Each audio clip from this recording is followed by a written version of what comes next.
Nobody is talking about the most important managerial decision in football right now. While everyone is focused on what happens on the pitch in North America this summer, the biggest question in the sport might actually be what happens off it. Because Pep Guardiola is now a free agent.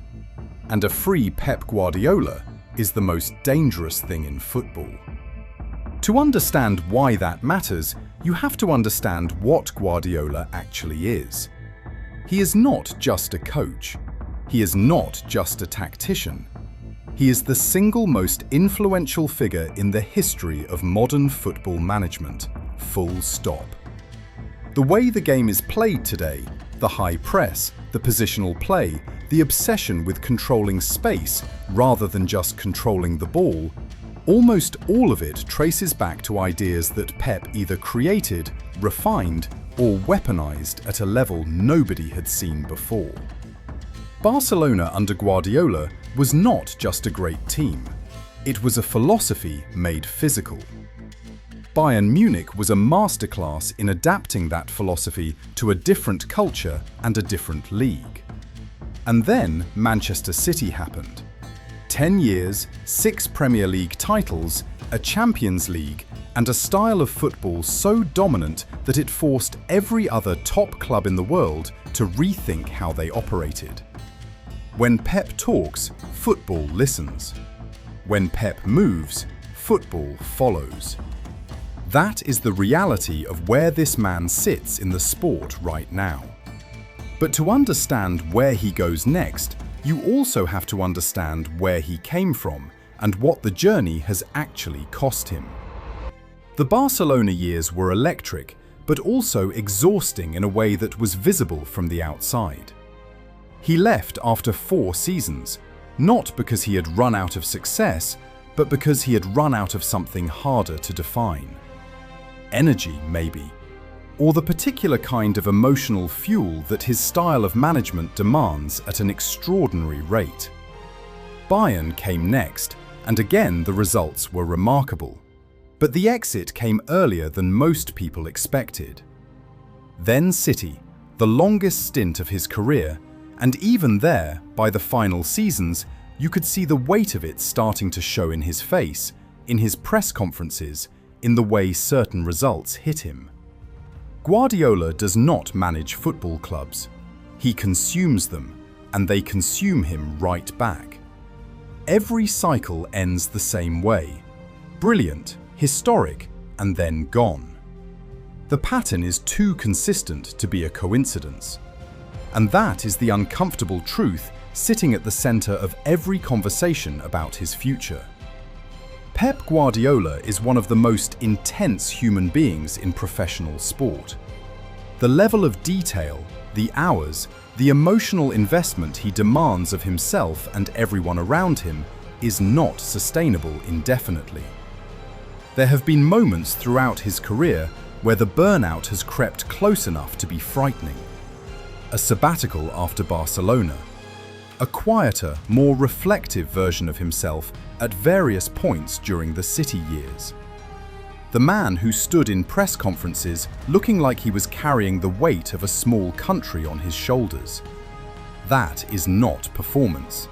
That is the real cost of doing what he does at the level he does it. The question of what comes next is therefore not just a footballing question.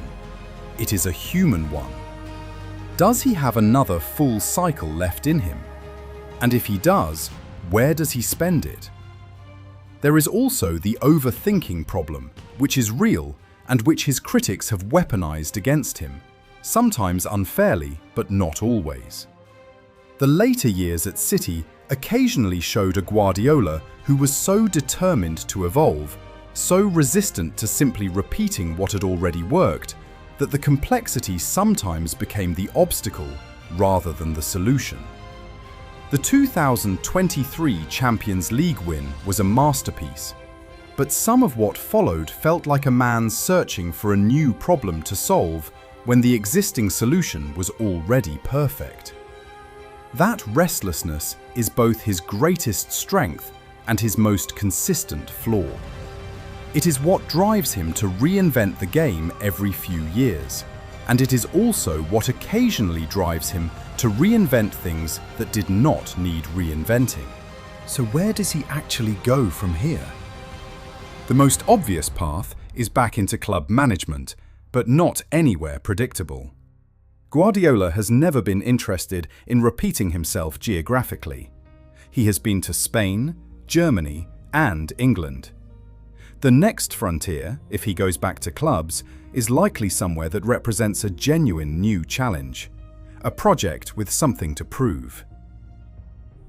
There are conversations in football circles about whether a rebuilt PSG, desperate for legitimacy and a proper identity, could attract him. There are whispers about Serie A, about whether Italian football, reinvigorated and increasingly competitive, could offer him the kind of puzzle he finds irresistible.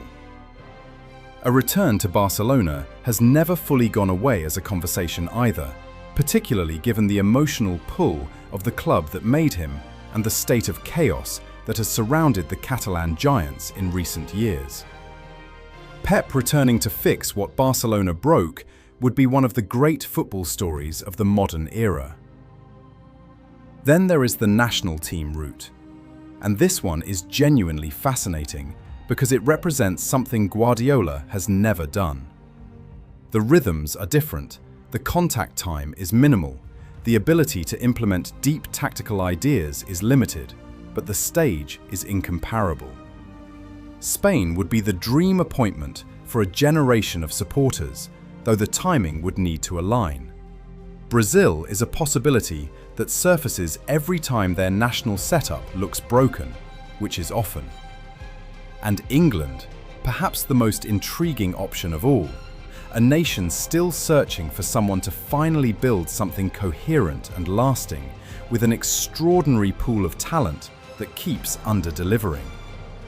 Guardiola as England manager would be the most talked about appointment in the history of the job, without question. But there is a version of events where he simply does not go back at all, at least not immediately. A sabbatical is not a weakness for Guardiola, it is a strategy. He has used rest before to come back sharper, more motivated, full of new ideas absorbed from other sports and other disciplines. He watches basketball obsessively. He reads. He thinks about football in ways that most coaches do not have the luxury of time to do. A year or two away from management might produce the most dangerous version of Guardiola yet. A man who has had time to synthesize everything he has learned across 4 countries and 30 years and turn it into something entirely new. And then there is the path nobody is really prepared for. Because Guardiola has consistently done the unexpected at every stage of his career. He went to Bayern when Barcelona felt like his permanent home. He went to City when Bayern felt like unfinished business. He has talked openly about the appeal of challenges outside the traditional elite. MLS has been mentioned. A return to playing ideas rather than just coaching them through consultancy or director roles is not impossible. Even something outside football entirely, given his interests and his profile, is not as far-fetched as it sounds. Here is what we know for certain. Pep Guardiola's next decision is not just a career move. It is a moment that will reshape wherever he lands and send ripples across the entire sport. The club that gets him, or the country, or the project, does not just get a manager, they get a revolution.